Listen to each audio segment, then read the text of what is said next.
Did you miss me? Did you miss me? Did you miss me? Did you miss me? Did you miss me? Did you miss me?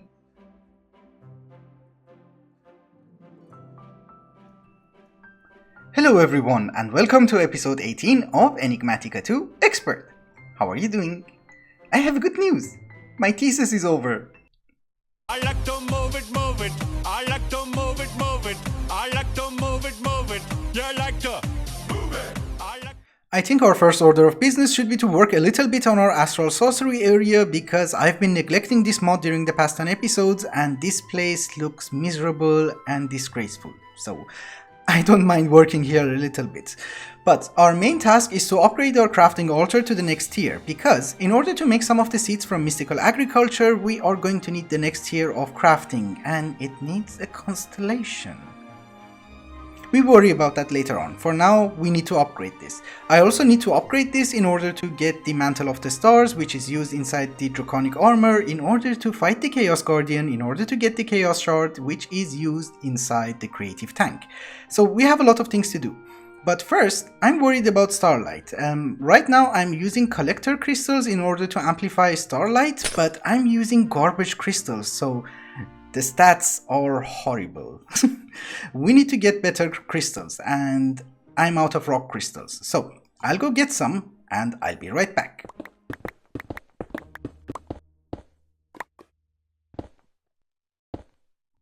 When you mine the rock crystal ore, you will get rock crystals with different status, so they have different sizes, different purities, and different cuttings. We can improve each and every one of these status by doing different things.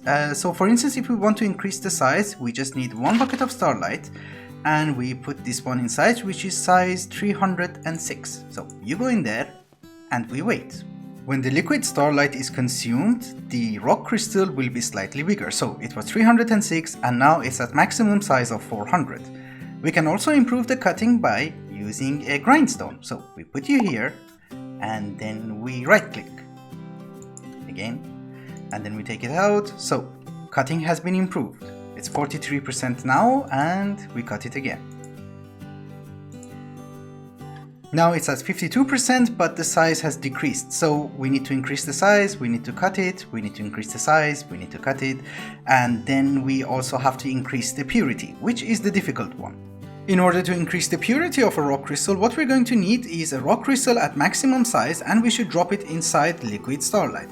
There is a 1 in 5 chance that it will split into 2 smaller crystals with a higher purity. Of course, since they're smaller crystals, you need to grow them again, you need to cut them again, and you need to do this process several times in order to get a perfect crystal. The good news is, once you reach a purity of 100%, every other crystal that you will make by splitting the crystals will be at a purity of 100, which is amazing. So you just have to manipulate the size and the cutting. So this is the process that we have to do manually in order to make the perfect rock crystal. You cannot automate the grindstone using a mechanical user, so this process has to be done by hand, but the rest can be automated using integrated dynamics. I was doing some research on how to do this automatically, and by research I mean I was watching Direwolf. And in the half an hour that he was explaining, I managed to make 6 perfect rock crystals. I don't know how many of them we're going to need, but I believe 6 perfect ones are more than enough. So I need 1 collector crystal for here, and I don't know, maybe a few celestial crystals. So we don't need to automate it, I guess.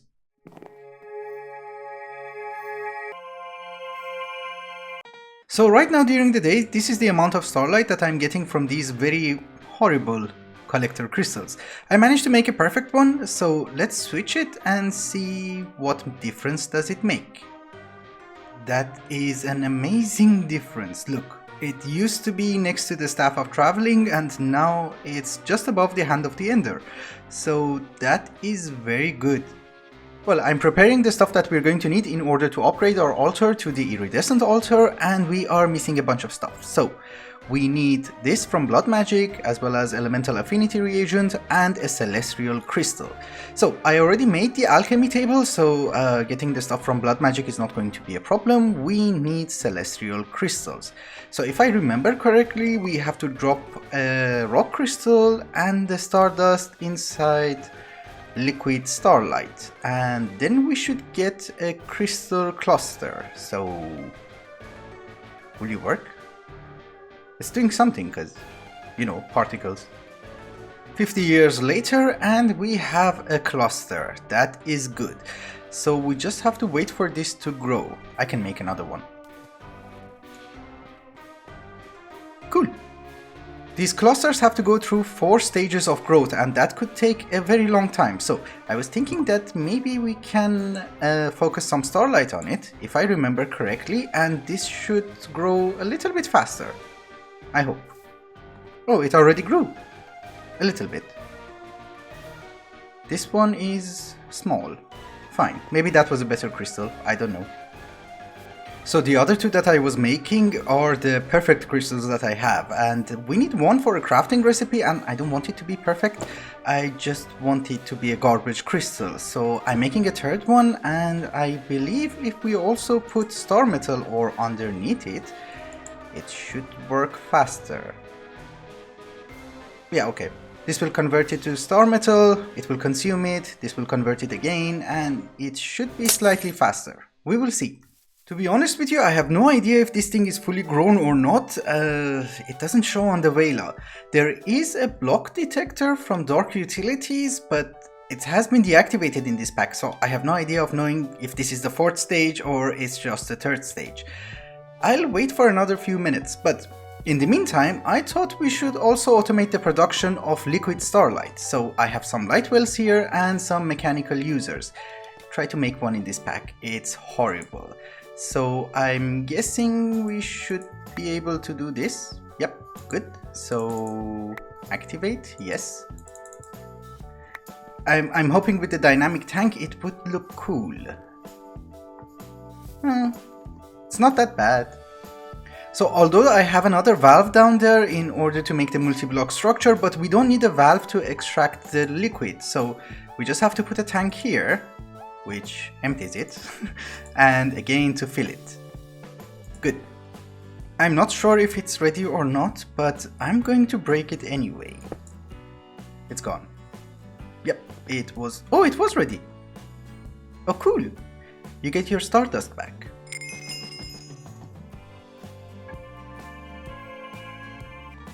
So finally we have the highest tier of altar, and that is awesome. What I want to do is that I want to lower it by a few levels, so I have to flatten up this area and then make the multi-block structure again. I'll do that and I'll bring you back.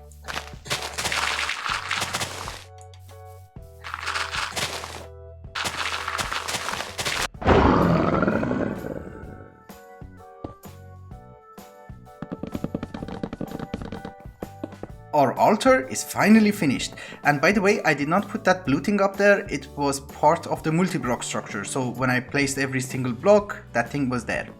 I don't know. Anyway, we have 2 multi-block structures on the sides. Those are for celestial collector crystals, because I think they will focus more Starlight onto the crafting altar, and we should be able to do crafting easier. At least that's the plan. And also I realized when you make the celestial crystals, if you use a rock crystal with the highest purity, you will lose all of that. So yeah, it doesn't really matter which kind of rock crystal you use, and I just wasted 2 of my best rock crystals for this. Anyway, we don't have access to Celestial Manipulator from Draconic Evolution, so I decided to make an imperfect ritual stone with a lapis lazuli block, and if you right click, it will be nighttime, and in order to make it day again, we're going to use a bed. Very complex Minecraft stuff. Every time that I'm using the Starlight infusion, it consumes one of these liquid Starlights, and I have to look for it, see which one is missing, and complete it again. So, in order to make my life a little bit easier, we are going to make a Containment Chalice, which will help us in refilling that automatically. There's lag. Okay, fine. So, you should be able to make it, and here is my resonating wand. So, it will tell me where to put these gems. One goes here. It's so nice. crafting with some assembly required.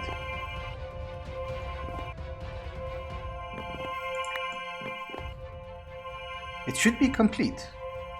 Yes, we have our Containment Chalice. That is awesome. And by the way, when you look at the recipe of a Containment Chalice, you will see that these aquamarines are kind of out of the crafting grid. You have to put them on these relays, so this is why I put them there. You don't have to put it on the sides, you can just put it on one side and it will be good enough. So let's try this thing and see if it works. So this chalice has 24 buckets, and if I make a resonating gem, will you consume it from the chalice? Did you? Oh yeah, it even consumes less, like 400 millibuckets. Okay, that's good. I'm happy. And we have to do something about the mobs.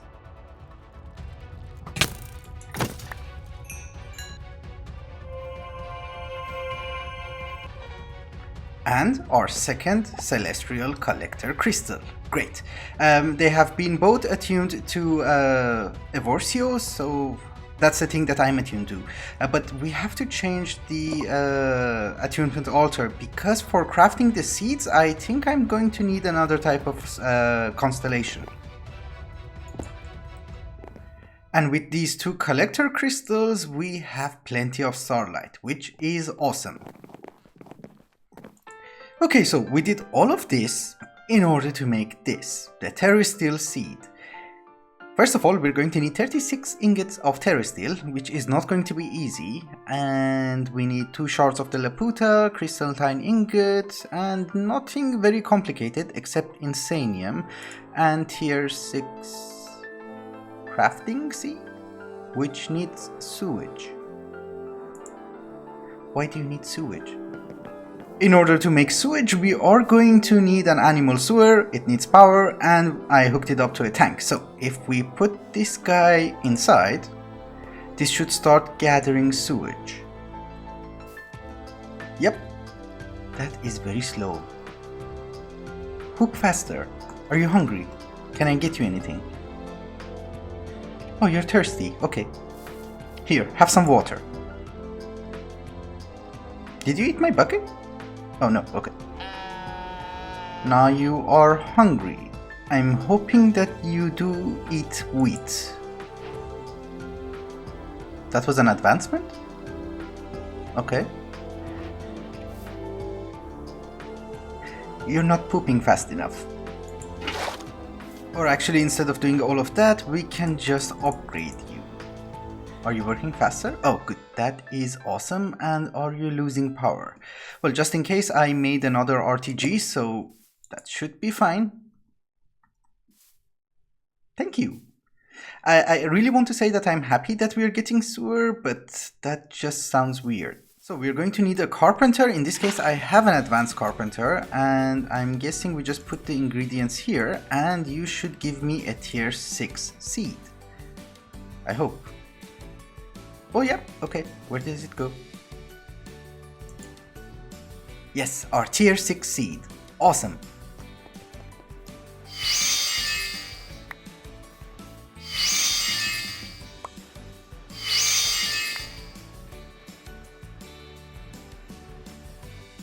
Okay, so I have everything prepared, and just as an FYI note, in order to craft a tier 6 seed, you are going to need tier 5 essences.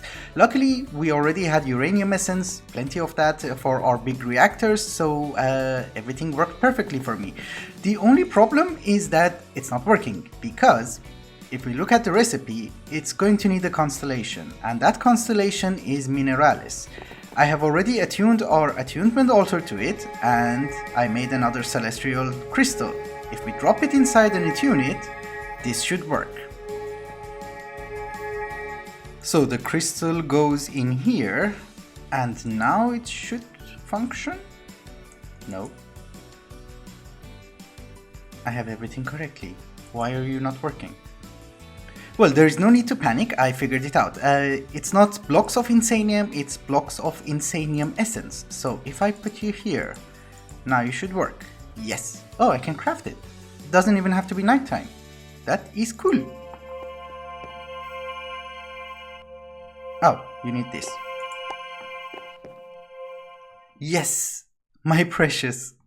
We have it. In addition to the terrestrial seed, I also made a void metal seed and a atomium seed, which are lower tiers, so crafting them was relatively easy. My goal for today was to make the ultimate ingot, and if you remember from 2 or 3 episodes ago, we started making this, and now we're only missing 8 ingots. So I was checking which one of them are we missing, and then I saw Awakened Draconium. Hi. So I looked at the recipe, and I realized that making the fusion crafting core is not that difficult. It looks very difficult, but we already have all the ingredients. So we can make Awakened Draconium. Hi. And this is the recipe. So if we put one crafting core in the center, we should be getting the fusion crafting core. And I'm guessing it's going to need a lot of power. I can wait. And it is ready.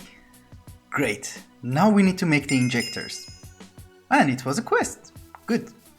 Also in this mod pack, we can scan the fusion crafting core and duplicate it using replicators and UU matter. Awesome.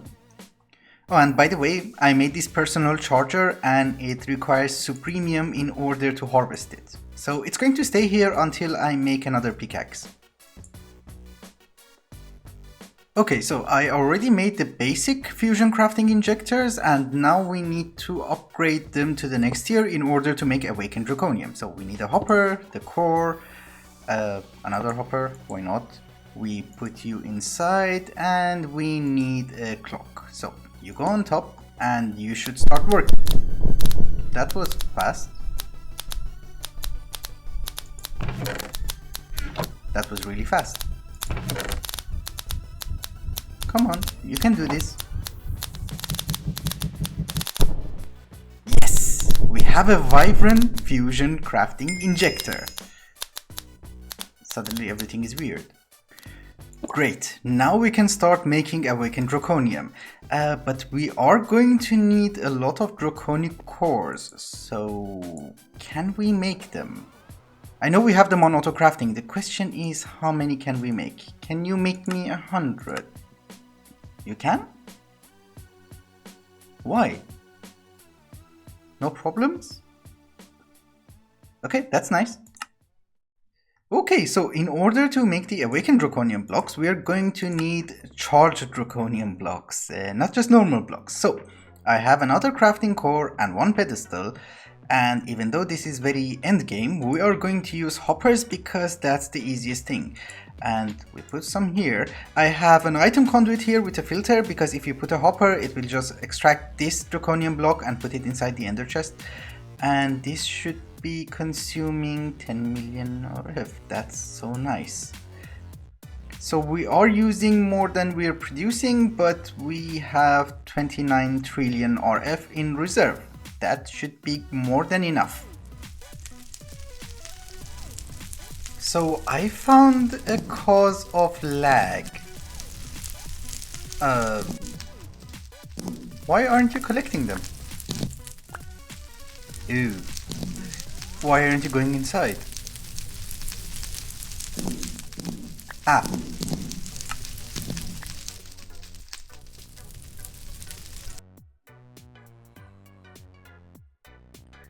We had the end crystals on auto crafting, so I just had to put them inside the sag mill, and now we have everything in order to make 2 stacks of Awakened Draconium.